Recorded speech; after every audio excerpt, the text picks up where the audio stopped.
पंडित लालाराम कासी का घराना बनारस के पंडितों में से एक मशहूर घराना था। अतराफ हिंद से यात्रियों की बहुत बड़ी तादाद पंडित के घर में हर वक्त जमा रहती थी। उधेड़ उम्र में पंडित लालाराम कासी के यहाँ पहली औलाद लड़के की सूरत में पैदा हुई। बच्ची क्या थी कि हुस्न की देवी थी। पंडित लालाराम ने अपनी बच्ची का नाम शुंकला रखा।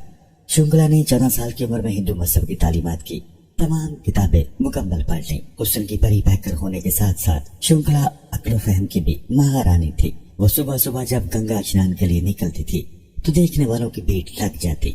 मजाल है कि शुंकला हया की वजह से आंख उठाकर भी किसी को देखती हो। इन्हीं दिनों बनारस में इब्राहिम नामी एक शख्स को सल्तनत मुगलिया की तरफ से नया कोतवाल बनाकर बनारस भेजा गया। ये शख्स इंतहा किस्म का एक अय्याश था। हर हफ्ते किसी न किसी खूबसूरत कमारी लड़की को अपने महल की जीनत बनाकर उसकी इज्जत खराब करता था।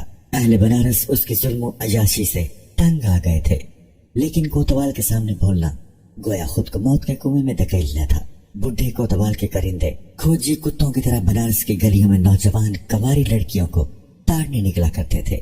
एक दिन एक करिंदे ने आकर खबर दी कि सरकार अब बिला वजह परेशान है। अपने बनारस में एक हुस्न की देवी मौजूद है, उम्र में बालिगा हो चुकी है। सरकार, अपने पंडित लाला जी की बेटी शुंकला कमल के फूल की तरह है, आज तक उसे किसी ने छुआ नहीं है। अपने करिंदे की जुबानी शुंकला के हुस्न की तारीफ सुनकर बुढ़े कोतवाल की राल टपकने लगी। फौरन अपने करिंदों को भेजा कर पंडित जी को हुक्म करे कि एक हफ्ता के अंदर अंदर अपनी बच्ची को डोली सजाकर हमारे महल में पहुंचा दे। अगर पंडित ने हुक्म अदूली की तो अंजाम अच्छा नहीं होगा। करिंदों की जुबान बुढ़े कोतवाल को पैगाम सुनकर पंडित के घर में गोया सभी मातम बिछ गई। जिस इकलौती बच्चे को बड़े नाजों से पाला था, आज उसी बच्चे को अपने हाथों से जाकर जिंदा जिंदा नरक यानी दोजख में डालना पड़ रहा है। बेखुदी के आलम में पंडित और उसकी बीवी का दिल चाह के भाग कर गंगा में छलांग लगाए और अपनी बच्ची की इज्जत लुटते देखने से पहले ही अपनी जिंदगी का चिराग गुल कर दे। शुंकला ने मिन्नत समारित करके अपने बाबूजी की खुदकुशी करने से रोका और कहा कि आप कोतवाल के पास जाइए और उससे 1 महीने की मोहलत लीजिए। उनसे कहिए कि महाराज, हमारी बच्ची अकलौती है, हमारे भी दिल के अरमान है, उसकी डोली सजाने के लिए हमें मोहलत दीजिए। पंडित की जुबानी खिलाफ तवक्को जवाब सुनकर बुढ़े कोतवाल की तो गोया मन की मुराद पूरी हो गई। कहा, पंडित जी जाइए, तुम्हें 1 महीने की मोहलत है। मोहलत मिलते ही शुंकला ने अपने बाप से कहा कि बापूजी, 2 दिन के अंदर अंदर मेरे लिए शहजादों के कपड़े, कमरबंद, पटका और एक तलवार का बंदोबस्त कीजिए। 2 दिन के अंदर अंदर शुंकला को मज़कूरा तमाम चीजें पंडित ने मुहैया की। अगली रात मुंह अंधेरे शुंकला बेस बदलकर घोड़े पर सवार होकर एक अनदेखे सफर को रवाना हुई। मंजिलों की मुसाफिरें तय करते हुए शुंकला मुगलिया शहजादे के बेस में भारत की राजधानी दिल्ली पहुंच गई। जुमा का दिन है। भारत की राजधानी दिल्ली की जामे मस्जिद में नमाजियों का तांता बंधा हुआ है। मुख्तलिफ इलाकों से उलमाए किराम, मुशाइखे अज़्ज़ाम की डोलियां भी जामे मस्जिद के दरवाजे पर लग चुकी हैं। हर एक शख्स जुमा की अदायगी के लिए अपनी जबीनों को रब के हुजूर झुकाने के लिए जामे मस्जिद की फर्श पर बैठा है कि इतने में आवाज आती है, सुल्तानुल हिंद औरंगजेब आलमगीर जुमा की अदायगी के लिए जामे मस्जिद तशरीफ ला रहे हैं। फराइज और सुन्नत की अदायगी के बाद एक बार फिर ऐलान हुआ कि सारे फरियादी अपनी अर्जियां हाथ में रखिए, सुल्तान मस्जिद से तशरीफ ला रहे हैं। एक एक फरियादी की फरियाद सुनते हुए सुल्तान जब आखिरी फरियादी से मिले तो वो शहजादे के बेस में शुंकला थी। हकीकत शनास बादशाह को पहचानने में देर न लगी कि शहजादे के रूप में मेरे सामने एक जवान खूबसूरत लड़की खड़ी है। बादशाह ने अपने महल सरा के खादिम खास को हुक्म दिया कि इस फरियादी को हमारे दरबार में ले आइए, इसकी फरियाद हम वहां सुनेंगे।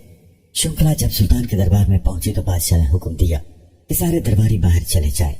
जब पूरा दरबार खाली हो चुका तो सुल्तान ने अपनी चादर देते हुए कहा, बेटी, बच्चियों को जेब नहीं देता कि वो शहजादों का रूप इख्तियार कर लें, कहिए क्या फरियाद है आपकी। शुंकला ने रोते रोते अपनी पूरी दास्तान सुना दी।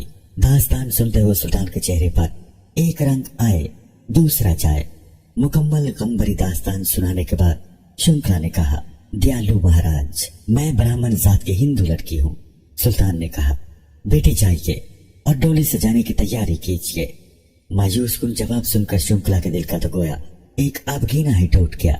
बोझल कदमों वापस हुई। मोहलत में सिर्फ अब 1 दिन रह गया है।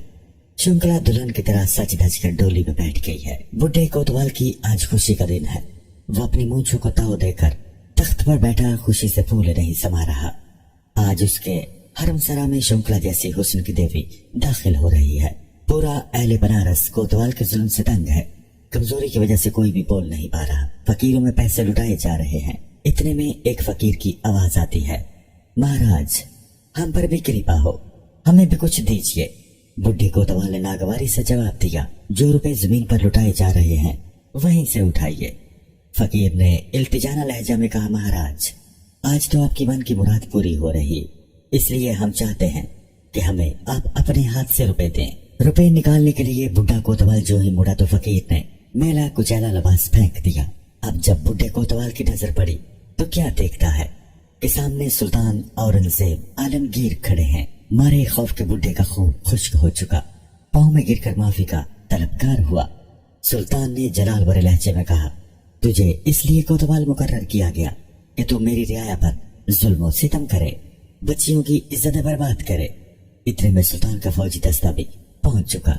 सुल्तान ने हुक्म दिया कि इसके दोनों पांव में जंजीर बांधकर हाथियों के सामने बांध दिए जाए और हाथियों को मुखालिफ सिमत दौड़ाया जाए। यूं बुढ़े कोतवाल को इबरतनाक सजा देकर सुल्तान ने इंसाफ का हक अदा कर दिया। शंकुला की डोली वापस बाइज्जत उसके घर पहुंचा दी गई।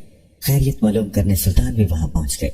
सुल्तान ने कहा, बेटी सबसे पहले मुझे पानी पिलाइए, क्योंकि मैंने तुम्हारी फरियाद सुनने के बाद कसम खाई थी कि जब तक तुझे इंसाफ न दिलाऊं खाऊंगा पीऊंगा नहीं। सुल्तान के भोजन के लिए शंकुला ने खाना तैयार किया। अपने घर के एक हिस्सा में सुल्तान के नमाज के लिए जगह साफ की। जिस जगह सुल्तान ने दोगाना अदा किया, शंकुला के बाप ने उसी जगह को मस्जिद के लिए खास कर दिया। सुल्तान ने चांदी के पत्थर पर एक हुक्मनामा लिखा कि इस मस्जिद का इंतजाम यही हिंदू खानदान वाले संभालेंगे। दरीरा नाम की यह मस्जिद आज भी गंगा किनारे उसी जगह वाक़या है। नाज़रीन, ये था इस्लाम का निज़ाम इंसाफ। ऐसे होते थे मुसलमान बादशाह। आज के जमहूरियत में जब कहीं किसी जगह किसी अलीशा किसी शंकुला की इज्जत लुटती है तो सबसे पहले एनसी कटती है, फिर तफ्तीश होती है, फिर अदालत में केस चलता है। हराम को हलाल साबित करने के लिए वकील दलीलें देते हैं। जज साहब किसी चौधरी, किसी मिनिस्टर, किसी साईं, किसी वडेरे के हुक्मनामा पर अमल करके मुजरिमों को बाइज्जत बरी कर देने का हुक्म सुना देते हैं। जमहूरियत में इंसाफ मिले ये हो ही नहीं सकता। इंसाफ सिर्फ और सिर्फ इस्लामी निजाम में है। जब मुल्क में दुरुस्त तौर पर इस्लामी निजाम का निफाज होगा तब जाकर मासूम शंकुला जैसी बच्चियों की इज्जतें महफूज होंगी।